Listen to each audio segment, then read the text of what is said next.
Bonjour à tous, bienvenue sur Transition Vélo. On est le vendredi 31 janvier 2025, déjà la fin du mois de janvier. Il fait pas très beau, mais il ne pleut pas.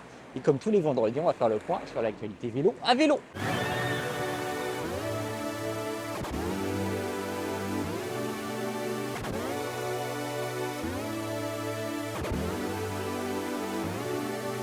Alors avant de commencer, n'oubliez pas de vous abonner à la chaîne, on a toujours besoin de vous pour vous proposer toujours plus de contenu et de vidéos sur le vélo. L'affaire a fait grand bruit et oui, la société Angel a mis la clé sous la porte à la suite de plusieurs ruptures de cadres sur les vélos de première génération. La société Angel n'a pas réussi à identifier la série de cadres concernés. La société a donc décidé de rappeler les 7000 vélos de première génération et cela a un coût puisque ça coûterait 5 millions d'euros pour faire changer les cadres et 13 millions d'euros pour rembourser tous les premiers clients. Une somme beaucoup trop élevée pour la société qui a été placée en liquidation judiciaire, voilà, laissant quand même 7000 cyclistes sur le carreau. L'affaire ne devrait pas en rester là puisque Marc Simoncini a également décidé d'attaquer le bureau d'études qui a travaillé sur le vélo et l'assembleur Seb qui se chargeait de la fabrication du vélo et de l'assemblage, voilà, pour rétablir les responsabilités. Dans tous les cas, ça laisse quand même 7000 cyclistes sur le carreau. Tu te doutes bien qu'ils ne vont pas rouler avec un vélo dont le cadre peut casser à n'importe quel moment. Car on espère que ces aventures n'auront pas refroidi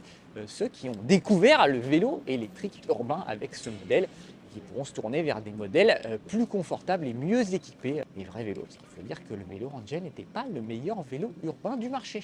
On continue avec Bafang qui a dévoilé un nouveau moteur moyen intégrant 3 vitesses. On avait déjà testé un moteur Bafang intégrant 2 vitesses sur le vélo pliant EOVolt Afternoon Pro. Voilà, un très bon concept qui permet de coupler ce moteur avec une courroie qui nécessite très peu d'entretien puisqu'il n'y a pas de graisse et pas d'huile à mettre sur la courroie, donc il y a très peu d'entretien et il n'y a pas besoin de passer les vitesses. Le moyeu va se charger de passer automatiquement la vitesse aux alentours de 20 km/h. Voilà, pour allonger un peu le braquet, pour éviter de pédaler trop vite sur le modèle 3 vitesses. Le premier changement de vitesse devrait se faire aux alentours des 13 ou 15 km/h. Le second devrait intervenir aux alentours des 20 km/h. Voilà, on va pouvoir démarrer tranquillement en pédalant normalement. On va faire un premier changement de vitesse qui va allonger un peu le braquet, on va pédaler un peu moins vite et surtout on va avoir un dernier changement de vitesse pour pédaler à 25 km/h avec un rythme plutôt classique. Ce système normalement doit coûter beaucoup moins cher que les systèmes à variation continue qu'on a aujourd'hui, peut-être excepté le moteur Oguru Decathlon qui propose quelque chose de très bien pour un tarif très abordable. Voilà, le vélo chinois Ado R30 Ultra devrait être le premier vélo à intégrer le moteur Bafang à 3 vitesses. Voilà, ce vélo sera proposé campagne de financement participatif sur Indiegogo dans les semaines à venir. Enfin, le collectif Mon Vélo dans le train a publié un livre blanc pointant du doigt les problèmes rencontrés par les utilisateurs qui veulent combiner l'utilisation du train et du vélo, que ce soit au quotidien, cyclistes du quotidien pour aller au travail,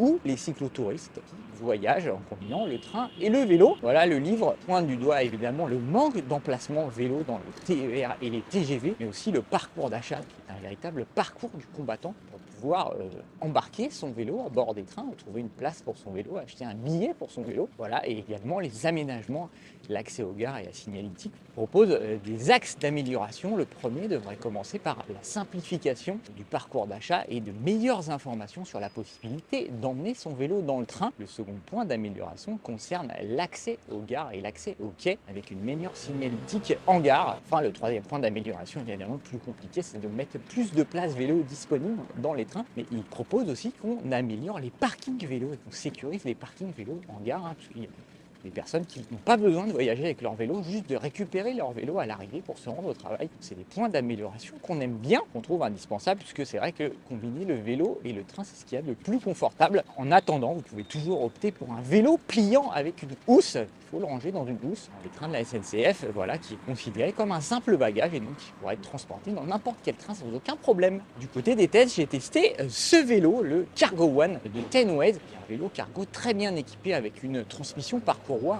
un moyeu à variation continue, une tige de selle suspendue, de gros freins, des bons pneus, une très grosse batterie de 960 Wh avec une bonne autonomie. Le problème, c'est que le moteur manque un peu de puissance. Le vélo manque globalement de stabilité et de maniabilité. On a un rayon de braquage qui n'est pas assez court, c'est pas très agréable à piloter. On a le guidon qui est un peu loin du pilote, même avec la potence relevée au maximum, comme ici. Voilà, c'est pas le plus confortable. Il y a des bonnes idées comme les clignotants intégrés, mais le problème, c'est qu'ils sont intégrés qu'à l'avant. On finit par sortir le bras pour prévenir les gens qu'on va tourner et on finit par complètement délaisser les clignotants intégrés. Et voilà, disons que globalement, pour ce prix-là, qui a pris 999 €, on se tournera plus facilement vers le modèle Decathlon. De son côté, Mathieu a publié le guide des supports pour smartphone.